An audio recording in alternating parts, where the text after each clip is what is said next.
नमस्कार, news one India में आप सभी का स्वागत। आपके साथ में अर्चना कौशल। शुरुआत करेंगे बुलेटिन की केदारनाथ से बड़ी खबर के साथ। केदारनाथ मार्ग पर दर्दनाक हादसा हो गया है।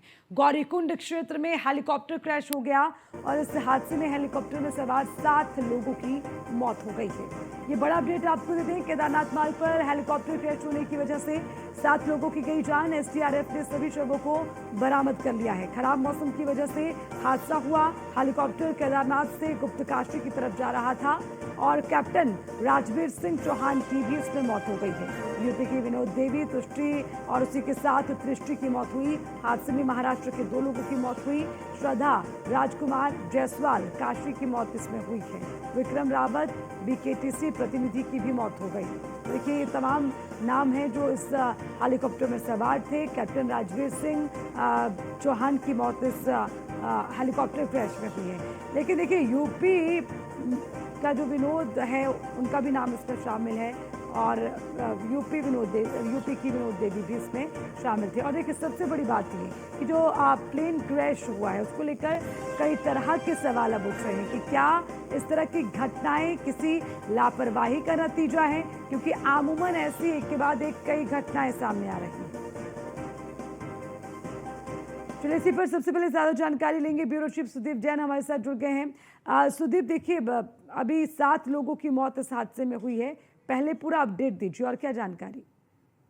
देखिए, सुबह एक हेलीकॉप्टर जो कि केदारनाथ गया था वो वापस फाटा आ रहा था, पर हेली कंपनी और आसपास के लोगों ने कहा कि इतने समय तक वापस नहीं आया है, मौसम बिगड़ रहा है। इस बीच कुछ स्थानीय लोगों को एक हेलीकॉप्टर जलता हुआ दिखा, जिसका वीडियो उन्होंने शेयर किया। थोड़ी देर में फौरन पुष्टि हो गई थी कि एक हेलीकॉप्टर क्रैश हुआ है और ये भी कंफर्म हो गया था कि किसी का बचना बहुत ही मुश्किल है। लिहाजा एसडीआरएफ एनडीआरएफ की टीमों को रवाना किया गया। सभी 700 पायलट समेत बरामद कर लिए गए हैं और चूंकि अभी रेस्क्यू ऑपरेशन चल रहे हैं, लिहाजा हेली सर्विसेज को रोका गया है। वो आगे के आदेशों तक या आगे आने वाले समय तक नहीं रोका गया है। माना जा रहा है कि दोपहर बाद जो हेली सर्विसेज वो रिज्यूम हो जाएंगी। आज देहरादून और आसपास के इलाकों के समेत पहाड़ में ज्यादा बारिश है, भारी बारिश है, लिहाजा मौसम भी एक बाधा बना हुआ है। अब राज्य सरकार के सामने चिंता ये बढ़ गई है कि लगातार जो हादसे हो रहे हैं इसमें सुरक्षित यात्रा का संदेश नहीं जा रहा है। हालांकि हेली ऑपरेशन पूरी तरह राज्य सरकार का विषय नहीं है। ये डीजीसीए देखता है, डायरेक्टर जनरल सिविल एविएशन, उनकी भी एक टीम दिल्ली से आ रही है, ऐसी जानकारी है। और मुख्यमंत्री ने एक एसओपी बनाने के निर्देश दिए हैं। उस एसओपी के तहत ही अब केदारनाथ के लिए हेली सर्विसेज जो हेलीकॉप्टर है उनका संचालन होगा। सुदीप, इस घटना के बाद कुछ सवाल उठ रहे हैं और जिसमें सबसे जो महत्वपूर्ण सवाल है वो ये कि आखिर कैसे ये हेलीकॉप्टर सड़कों पर पहुंच जा रहे हैं, क्रैश हो जा रहे हैं। क्या ये किसी लापरवाही का नतीजा है या कोई सावधानियां नहीं बरती जा रही हैं, क्योंकि ये पहला मामला नहीं है। सुदीप, देखिए, 2 बातें हैं। तो केदारनाथ धाम की जो नीचे से दूरी है वो आने जाने की करीब 24 किलोमीटर है और इस केदारनाथ धाम के जाने के लिए सबसे ज्यादा लोगों में हेली टिकट के लिए मारोमार होती है और वो चाहते हैं हेली से सफर करना। पर ये बड़ी डिफरेंट वैली है, जैसा कि मैं सुबह भी कह रहा था।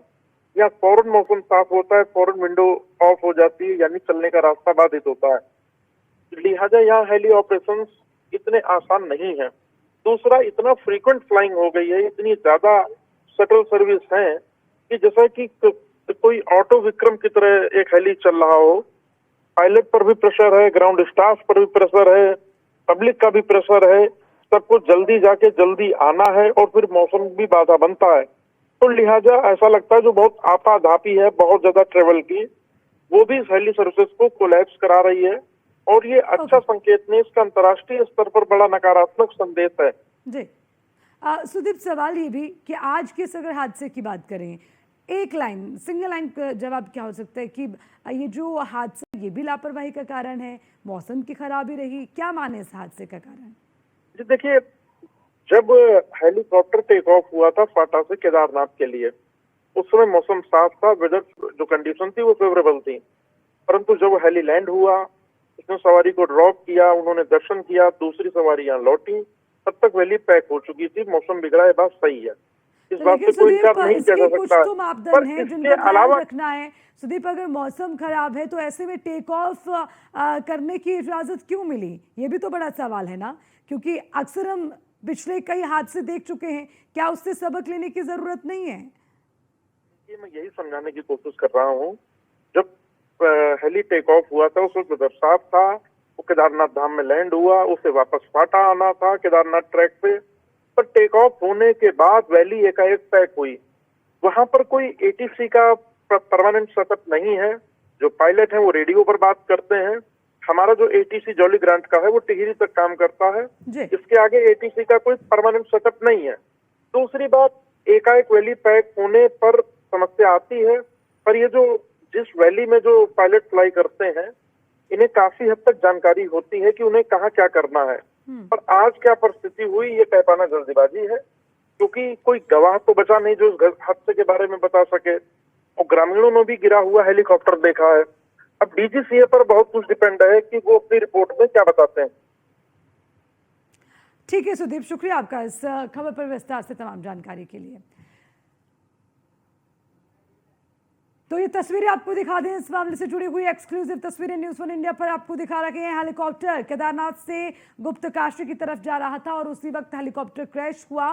क्रैश होने के बाद इस हादसे में 7 लोग अपनी जान गंवा चुके हैं। हालांकि आपको बता दें, इस हादसे के पीछे की एक मुख्य वजह मौसम का खराब होना भी बताया जा रहा है। और निश्चित तौर पर जब इस तरह के कारण सामने आते हैं तो सवाल लाजमी है उठना कि आखिर अगर मौसम खराब था तो उड़ान भरने की क्या जरूरत थी। पहले भी ऐसे ही कई मामले सामने आते रहे हैं, तो क्या ये एक बड़ी लापरवाही का नतीजा है?